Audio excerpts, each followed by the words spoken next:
All right, ladies and gentlemen, as I had told you guys yesterday, you would be coming to class, and although I would not be here, you would definitely be learning. So, this is actually an app on the iPad called Explain Everything, which gives me the opportunity to upload the PowerPoints and, voice record my voice here. So, this is an awesome opportunity while I'm on retreat to make sure that you guys are getting some class notes here. So, picking up where we had left off with yesterday, we talked about the Spanish Armada. All right, 1588. We talked about how Spain was going to peak, and that ultimately is going to change the balance of power in Europe for obvious reasons. Now, with Spain on the decline, it leaves the door open for other European powers to emerge as possible the leading world power. And as we had said yesterday, that's going to wind up being England in the 1600s. But we're going to revisit that particular event when we start chapter 3 and we start to talk about the English colonies. But section 3 also talks about how there is competition in the Americas as far as exploration is concerned. And in one of those areas we had spoken about yesterday was that after Christopher Columbus here, good old Christopher Columbus in 1492, all right, other explorers are going to try to compete with him in finding a faster way to the quote-unquote Asia. Remember, we had said that Columbus thinks as though he had reached the West Indies, but in fact was in the Caribbean. But nonetheless, even in the 1490s, we have many European explorers as well as European countries that will be funding voyages to find a faster route to Asia. Now, we said Columbus had sailed west. We talked about Vasco da Gama and the Portuguese sailing south. So the one direction in 1490, not One Direction like the band, but the one direction that we have to talk about is sailing north of Europe, or at least northwest. Okay, and one of the explorers that is going to think of doing that is a man by the name of Giovanni Caboto. Now, in your textbooks, I had said his name is John Cabot. Well, that's the English version of his name, but Giovanni is actually an Italian explorer, just like Columbus, all right, just like Vespucci, who was born in Italy and will wound up being funded by another country. Now, his vision is to sail west of Europe, but take a more northern route.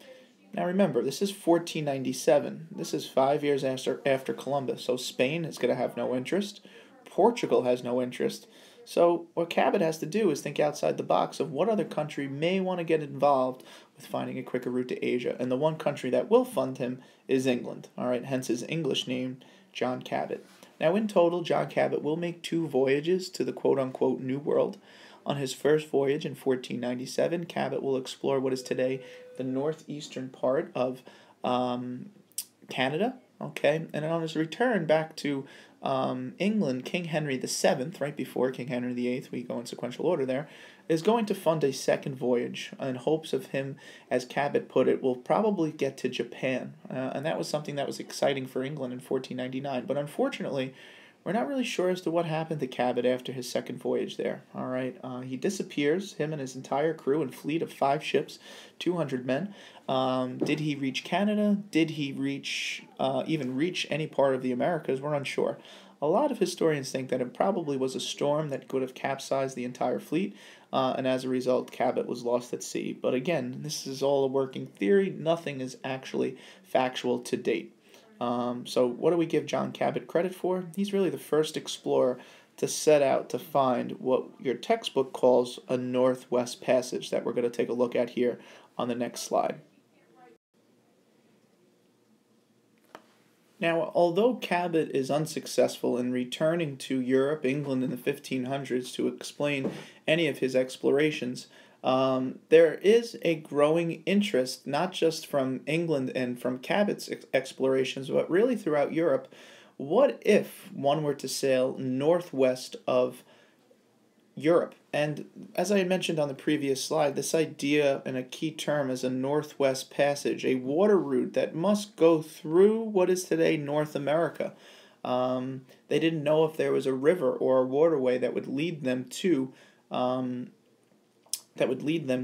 Asia. Now, in the 1500s, very early on, after the idea that maybe Columbus didn't reach Asia, now that they understand there is a completely, new landmass that needs to be explored, people in Europe don't necessarily understand as to how actually big North America was. So the waterway for them could be maybe a few hundred miles, not let alone a few thousand miles. So what many European explorers are going to do is set out from Europe in search of that. One of the first after Cabot to do that is actually another Italian explorer named Giovanni Verrazzano. All right, sounds like an Italian name, similar to the likes of Giovanni Caboto. All right, John Cabot, Christopher Columbus. All these guys were actually born in Italy, but will represent another country. And here's an example of really the first explorer we're seeing to represent France. All right, now Verrazzano is going to set out with a small fleet to explore what is today the east coast of the United States. He gets as far south as what is today North Carolina, and then he's going to sail north all the way along the coastline, up past Virginia and Maryland, all right, past New Jersey there, and he's going to get to really right around where Long Island is, all right, if any of you have ever traveled along the Belt Parkway and you take a nice big bridge over to Staten Island, all right, well, that's really as to right about where Verrazzano gets. Now, thinking that that waterway, that river, didn't really lead to anything,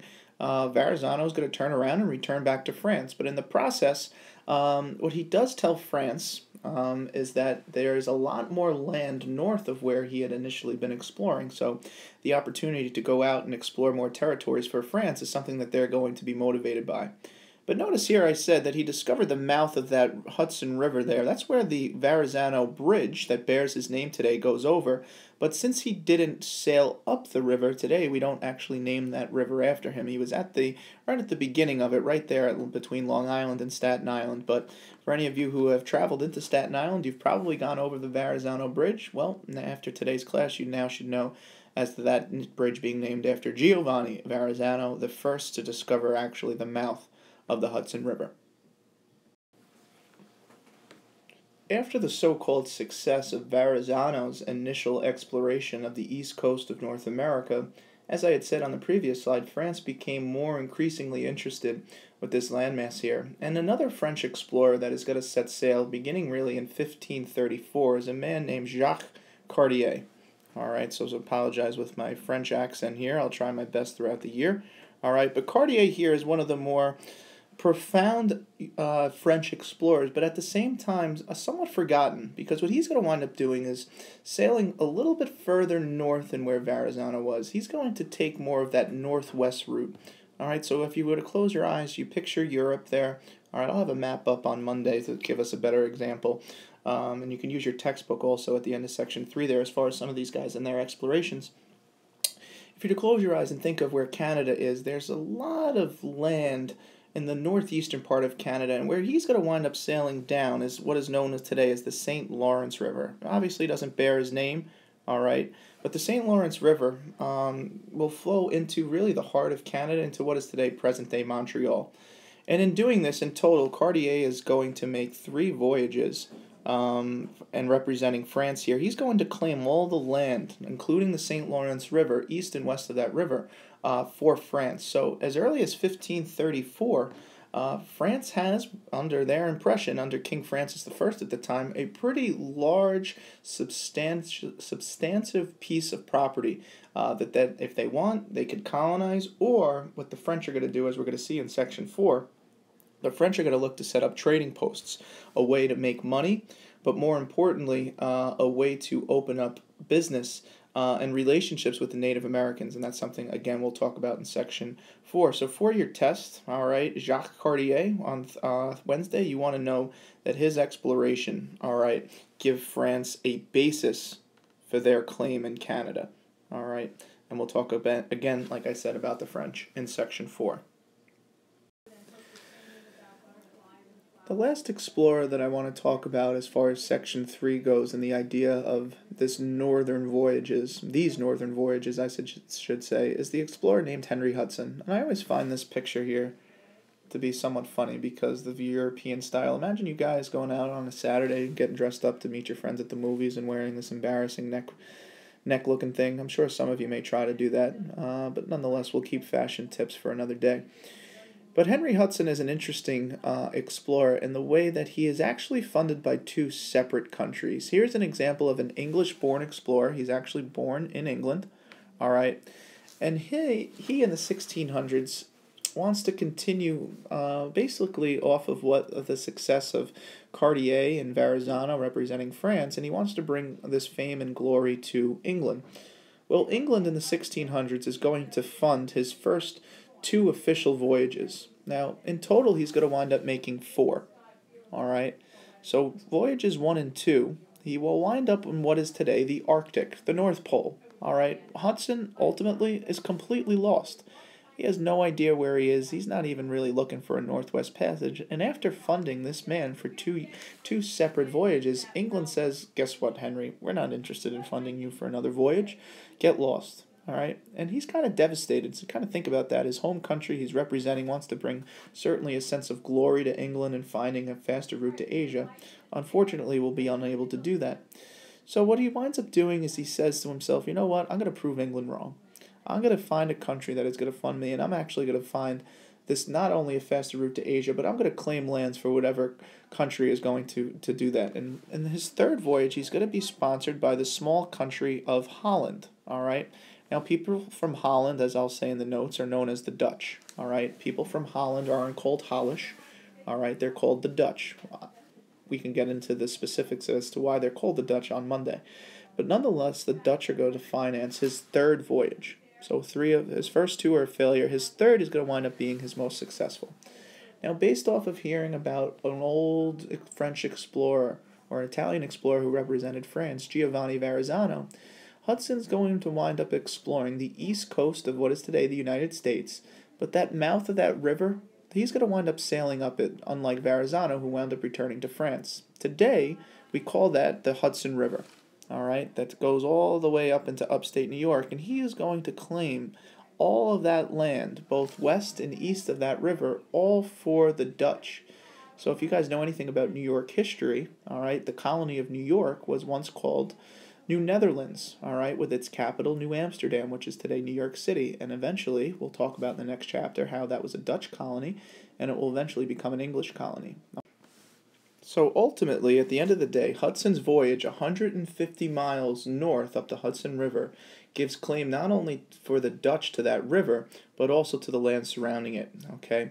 Now that 150-mile stretch goes all the way up into Albany, which is today the present-day capital, as it so happens to be. All right, and we'll talk again more, a little bit more about the founding of Albany and other New York state capitals, since we are obviously from the state of New York. But interestingly enough, when Hudson returns back to Europe, when the English get word of Hudson's discoveries, all of a sudden they are all on board with bringing Hudson back in to sponsor yet again his 4th voyage. Well, his 4th voyage doesn't go as well, obviously, as his third. His third voyage is what he's really most known for today. But really, even though his first and second ones were a failure, this one's not going to go as planned either. Although he was in 1609, 1610 and 1611 had heard about the founding of a colony called Jamestown for England, he is still going to go after trying to find a Northwest Passage. And in 1611, an expedition is going to set out, and he'll again explore the northern parts of Canada with the hopes of finding a waterway. But this time around, the crew that he's with starts to grow restless with Hudson. He had a reputation in England of not being the best of explorers due to his failed, unsuccessful voyages, years back representing, coming back here to the Arctic. So there were a lot of people on board that weren't necessarily a big fan of Henry Hudson. And unfortunately for him, who at the time on this voyage he was accompanied by his 7-year-old son, his crew is going to mutiny. All right, now we talked about the threat of mutiny back when we talked in Chapter 2, Section 1 with Mr. Columbus here, that the idea that the crew may overtake the ship or take the captain captive, and that's exactly what happens here. The crew grows tired of Henry Hudson in the middle of Hudson Bay, which is in the northern part of Canada. They're going to take a small lifeboat, all right? Just close your eyes. Think of a little small canoe, all right? And they're going to put Hudson on board with his 7-year-old son, as well as 7 others that were believed to have had scurvy at this time, all right? And the crew is going to leave Hudson in this lifeboat, and they're going to sail away. All right, and we don't necessarily know what happened to Henry Hudson. We never hear from him again. Never to hear from him and never to be seen again. So the tale of Henry Hudson, and certainly the name Hudson carries a lot of weight here in the state of New York when you think about it, with the Hudson River Valley, all the territory that he had once claimed for the Dutch. We would probably think, wow, he must be a great explorer. But unfortunately, of all the explorers we talked about, here is an example of a sea captain who has his crew mutiny. And unfortunately, in 1611, we never hear from Henry Hudson again. So here's the last explorer that we talked about in Section 3. As you can start to see now, we've talked about now, obviously, the Spanish and the conquistadors and spreading throughout Central and South America. But now we have some French explorers like Cartier and Verrazano exploring North America. We have Henry Hudson representing England and the Dutch, exploring what is today primarily New York. So we have a lot of other countries now getting involved with the exploration of North America, which is where we're going to pick up with in the next section. Alright, ladies and gentlemen, as you can see on the sideboard over the weekend, what I'm going to ask that you do is to start your Section 4 reading. Alright, and Section 4 is entitled France and the Netherlands in North America. Now keep in mind, the Netherlands is still Holland. Alright, we just got another name here. Alright, so your textbook refers to it as the Netherlands. I refer to it a lot of times as Holland, and remember, those people are the Dutch. Okay, so let's just keep that in mind as you guys read through. Now, ultimately, in each instance, whether talking about France or the Netherlands here, we want to keep in mind about how different their colonies are going to be in comparison to the Spanish. I want you to keep that in mind as you read through this section, because the Spanish, as far as the reasons as to why they settled, where they settled, the treatment of Native Americans is all going to be extremely different. Most importantly, though, the resources in which the lands that France and the Dutch claim to be theirs are going to be very different from what the Spanish had during this time. So what I'm going to ask that you guys do now, you guys finish up with Section 3 in the notes. What I'm going to ask you to do is the following. 1. Keep in mind that all Section 3 questions that I assign to you guys Thursday night are going to be checked on Monday. Alright, so make sure that those are done. Maybe some of you guys did them last night. If you did, that's great. If not, you obviously have the weekend now, and ultimately the rest of this class.